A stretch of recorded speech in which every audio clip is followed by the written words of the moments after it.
Attention, il y a un homme dans ta vie qui n'aime pas du tout quand tu poses des limites alors que tu es tout à fait dans ton droit et c'est ce qui s'est passé récemment.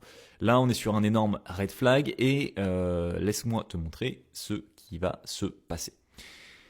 La première carte, on est sur un échec, tout simplement c'est sa réaction parce que à chaque fois que tu poses une limite, encore une fois, qui est normale, que tu dis non, que tu affirmes un besoin, une envie, peu importe, ça échoue.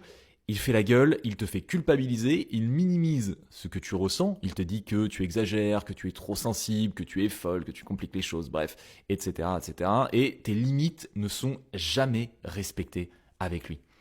La deuxième carte, évidemment, c'est la jalousie, histoire d'avoir tous les problèmes du monde dans la même relation. Il est jaloux de ton indépendance, jaloux quand tu as une vie sans lui, jaloux de ton temps, de tes amis, de ton, de ton espace personnel, et de manière générale, jaloux tout court. Donc, quand tu mets des limites, forcément, ça lui rappelle qu'il ne te contrôle pas à 100%, ça le dérange parce qu'il veut tout de toi, tout le temps, et on va dire que tes limites sont une menace claire pour son ego et sa façon de faire. La carte qui ressort par la suite, c'est le bouclier et c'est ce que tu dois faire absolument, te protéger. Tes limites, elles sont pas négociables, tu es tout à fait dans ton droit de les poser et donc ce n'est pas une option, elles sont nécessaires. Alors si cette personne ne respecte pas tes limites, tout simplement il ne te respecte pas toi et le bouclier te dit ne baisse pas ta garde, n'accepte pas des choses que tu ne souhaites pas pour pouvoir le garder ou pour qu'il ne fasse pas la gueule ou ce genre de choses. C'est vraiment très important que tu préserves ton espace, ton énergie et surtout ta paix.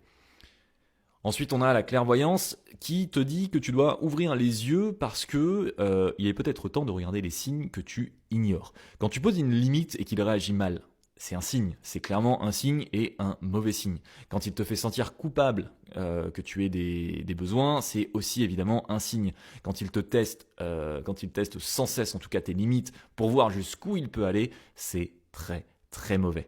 Donc sache qu'un homme sain respecte tes limites et un homme toxique les combat en permanence et essaye de te faire culpabiliser. La dernière carte qui ressort, c'est la tranquillité et c'est ce qui t'attend.